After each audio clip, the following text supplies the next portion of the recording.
অসমবাসী ৰাইজক এটাই কম যে বহুত হেঁপাহত আমি আপোনাৰ ওচৰলৈ আহোঁ আৰু এই হেঁপাহটো যাতে আমাক নিৰাশ নকৰে। অহা 3 জুলাই তাৰিখে আৰু বেছি দিন নাই, 11 দিন আছে। যিমান পাৰোঁ অসমখন ঘূৰিছোঁ, ৰাইজক ব্যক্তিগতভাৱে লগ কৰি তেওঁলোকক মনৰ কথা, তেওঁলোকৰ কথা জানিছোঁ, আমাৰ কথা কৈছোঁ।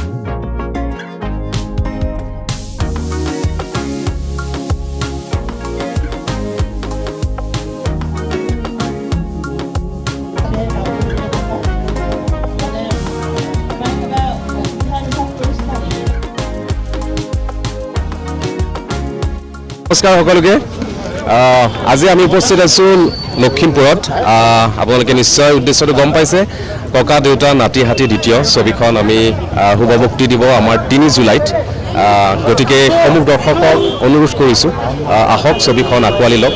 খুবেই এখন সুন্দৰ ছবি আৰু আপোনালোকে নিশ্চয় গম পাইছে অলৰেডি যে আমাৰ ভাস্কৰ দাই ছবিখন লিখিছে আৰু আমাৰ বিশ্বজিৎ বৰা ডাঙৰীয়াই তেখেতে খুব সুন্দৰভাৱে ডাইৰেকশ্যন কৰিছে আৰু দিগ্গজ আমাৰ অভিনেতা অভিনেত্ৰীসকলে অভিনয় কৰিছে ছবিখনত।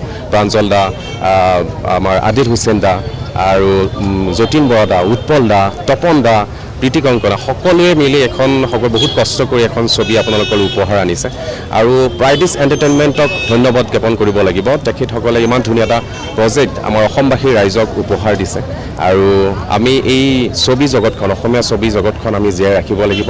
সকলোৱে একগোট হৈ আমি অসমীয়া ছবি জগতখনক আমি অসমীয়া হৈ আগবাঢ়ি আহিব লাগিব। বহুতকেইখন ছবি এতিয়া বৰ্তমান আহিছে আমাৰ মাজলৈ। আমি দেখিছোঁ বৰ্তমান ছবিগৃহত মানুহবোৰ আহিছে চাবলৈ আৰু আমি বহুত আশাবাদী যে এই ছবিখনক লৈ আমিও বহুত আশাবাদী। আপোনালোকে হিলদুল ভাঙি আহক ছবিখন চাবলৈ আৰু মই ভাবোঁ যে ছবিখন চাই নিৰাশ নহয়, কাৰণ এই ছবিখনত আমাৰ জাতি মাটি ভেটি সকলো ধৰণৰ প্ৰচেষ্টা কৰা হৈছে আপোনালোকক উপহাৰ দিবৰ কাৰণে। খুব সুন্দৰভাৱে এই ছবিখন আপোনালোকৰ সন্মুখত আনিছে। ডাইৰেকশ্যনৰ পৰা আদি কৰি, মিউজিকৰ পৰা আদি কৰি, একশ্যন, ড্ৰামা, ট্ৰেজেডি গোটেইখিনি আছে। গতিকে আশা কৰোঁ ছবিখন ভাল হ'ব। ধন্যবাদ। অসমবাসী ৰাইজক এটাই কম যে বহুত হেঁপাহত আমি আপোনাৰ ওচৰলৈ আহোঁ আৰু এই হেঁপাহটো যাতে আমাক নিৰাশ নকৰে। অহা 3 জুলাই তাৰিখে আৰু বেছি দিন নাই, 11 দিন আছে। যিমান পাৰোঁ অসমখন ঘূৰিছোঁ, ৰাইজক ব্যক্তিগতভাৱে লগ কৰি তেওঁলোকক মনৰ কথা, তেওঁলোকৰ কথা জানিছোঁ, আমাৰ কথা কৈছোঁ যে আমাৰ এই ছবিখন আহি আছে, আপোনালোকে চাব লাগে আৰু কিয় চাব লাগে সেয়াও ক'বলৈ যত্ন কৰিছোঁ। আৰু সম্পূৰ্ণৰূপে এখন মানিক চিনেমা, আমাৰ সমাজধৰ্মী চিনেমা। গোটেই পৰিয়াল ককা দেউতাৰ পৰা নাতিলৈকে একেলগে বহি একেলগে চাব পৰা চিনেমা, য'ত আমাৰ মাটিৰ কথা আছে, আমাৰ দেশৰ কথা আছে, আমাৰ ঘৰৰ কথা আছে আৰু চাই ভাল পাবলগীয়া চিনেমা এইকাৰণেই বুলি ক'ব পাৰিম, কাৰণ অসমীয়া মানুহে যেনেকুৱা ধৰণৰ চাই ভাল পায় তাক উন্নত মানত চেষ্টা কৰা হৈছে তৈয়াৰ কৰিবলৈ। ইয়াৰ বহুতখিনি কাম বাহিৰত কৰা হৈছে। দাক্ষিণাত্যৰ পৰা, মুম্বাইৰ পৰা মানুহ আহি ইয়াত কাম কৰিছে আৰু এটা প্ৰফেচনেল টিম হিচাপে কাম কৰিছোঁ।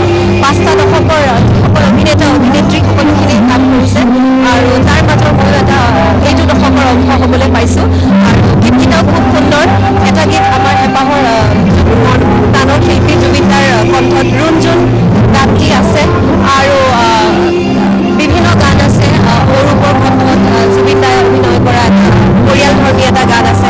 এটা ৰোমেণ্টিক ছং আছে প্ৰবীণ বৰাৰ নাহিদৰ কণ্ঠত আৰু কলি কৃষ্ণ গীতটি আমাৰ শ্ৰদ্ধাৰ দীপেন বৰুৱা ছাৰে গাইছে আৰু প্ৰায় সকলোখিনিয়ে আছে ছবিখনত। সকলো ফালৰ পৰা অলপ বেলেগ ধৰণৰ বিভিন্ন বস্তু, বিভিন্ন দিশ ইয়াত দিয়া হৈছে। গতিকে ৰাইজে নিশ্চয় চাই ভাল পাব, কাৰণ এইখন এখন নিশ্চয়কৈ পেচা বচুল চিনেমা বুলিয়ে ক'ব লাগিব। কাৰো সময় আৰু পইচা যাতে অপব্যয় নহয়